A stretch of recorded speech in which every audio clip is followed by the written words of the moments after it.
आज हम लोग क्लास 12 कंपनी अकाउंट्स का एक इंपॉर्टेंट कॉन्सेप्ट समझेंगे।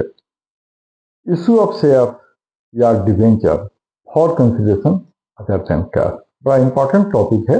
ये इशू ऑफ शेयर में भी है, इशू ऑफ डिवेंचर में भी है।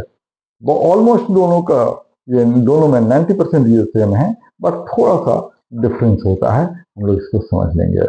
ये issue of debenture for issue of share for consideration other than cash 4 type से होते हैं।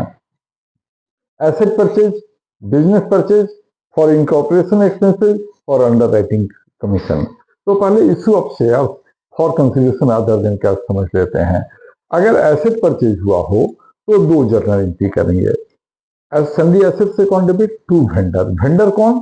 जिसको परचेजिंग कंपनी परचेज कर रही है। क्वेश्चन में नाम दिया हो तो उसका नाम लिखेंगे, अदरवाइज वेंडर लिखेंगे।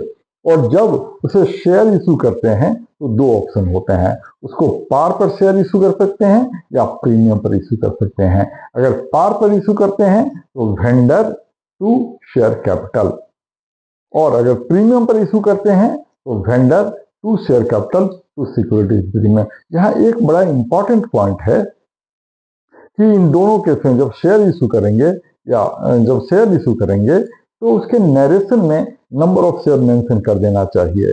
नंबर ऑफ शेयर कैसे निकालेंगे, इसका एक फॉर्मूला यूज करते हैं। Number of share to be issued to the vendor, इसका फॉर्मूला होगा purchase consideration upon issue price. अब ये इशू प्राइस पर ज्यादा ध्यान देंगे। अगर शेयर पार पर इशू हुआ है तो फेस वैल्यू ही इसका इशू प्राइस होगा, और अगर प्रीमियम पर इशू हुआ है तो फेस वैल्यू में प्रीमियम को ऐड करेंगे तो इशू प्राइस आएगा। कई बार स्टूडेंट बार बार गलती कर देते हैं, हर बार बच्चे गलती कर देते हैं कि इस पर ध्यान नहीं देते हैं कि अगर शेयर या डिवेंचर प्रीमियम पर इशू हो तो फट से परचेज कंसिडरेशन पर प्रीमियम या कैलकुलेट कर लेते हैं, वो एकदम ब्लंडर हो जाता है। इसका मतलब ये हुआ कि कंपनी परचेज कंसिडरेशन के ऊपर और प्रीमियम ज्यादा पैसे दे रही है, जबकि शेयर प्रीमियम पर इशू हुआ है। शेयर प्रीमियम पर इशू हुआ है मतलब फेस वैल्यू प्लस प्रीमियम, वो इसका इशू प्राइस हुआ। कभी भी परचेज कंसिडरेशन पर प्रीमियम कैलकुलेट नहीं करते हैं, वो गलत होता है। प्रीमियम हमेशा शेयर के या डिवेंचर के फेस वैल्यू पर कैलकुलेट करेंगे और परचेज कंसिडरेशन को उससे डिवाइड करेंगे तो नंबर ऑफ शेयर आ जाएगा। तो अगर पार पर इशू हुआ है तो वेंडर की जगह तो परचेज कंसिडरेशन का ही अमाउंट लिखेंगे, लेकिन शेयर कैपिटल में नंबर ऑफ शेयर जो वर्किंग नोट में कैलकुलेट करते हैं दैट इनटू फेस वैल्यू।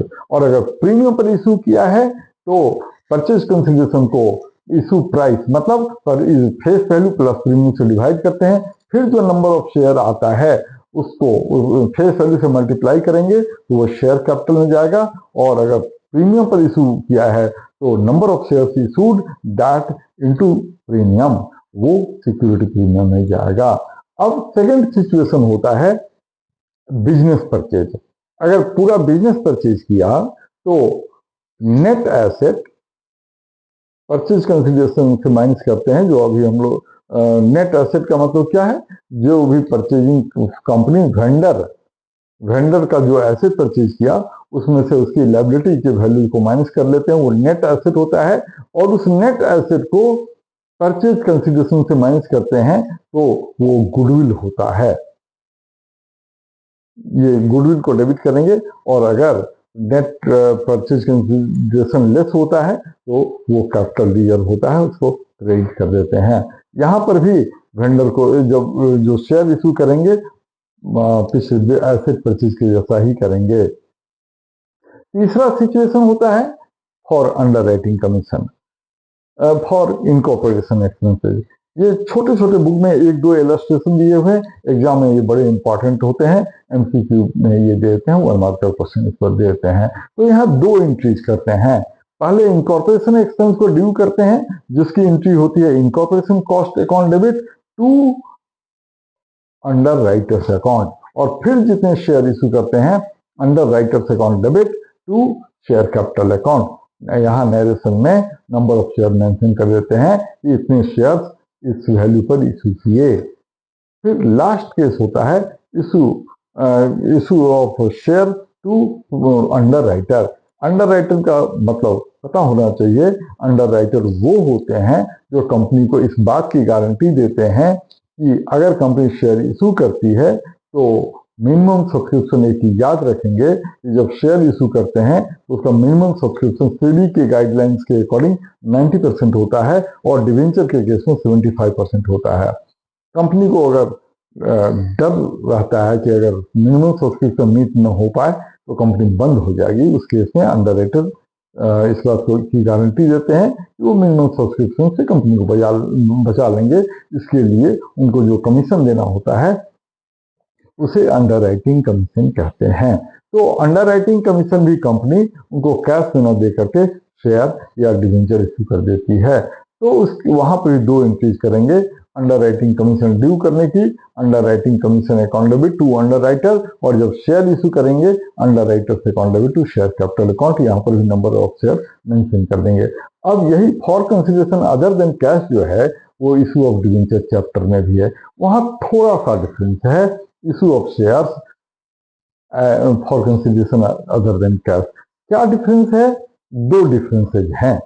पहला कि जब डिवेंचर इशू और debenture for consideration other than cash होता है तो वो कंपनी डिवेंचर को डिस्काउंट पर भी इशू कर सकती है, शेयर को नहीं इशू कर सकती है क्योंकि कंपनी एक्ट में मना है। और दूसरी बात, जो discount on issue of debenture होता है वो कंपनी को उसी ईयर में statement of profit and loss या पहले सिक्योरिटीज प्रीमियम अगर अवेलेबल हो तो उतना, या उसके ऊपर का अगर डिस्काउंट हो तो उसको statement of profit and loss से राइट ऑफ करना होता है। बाकी सारी एंट्री जो है issue of shares for consideration other than cash के जैसे ही होते हैं।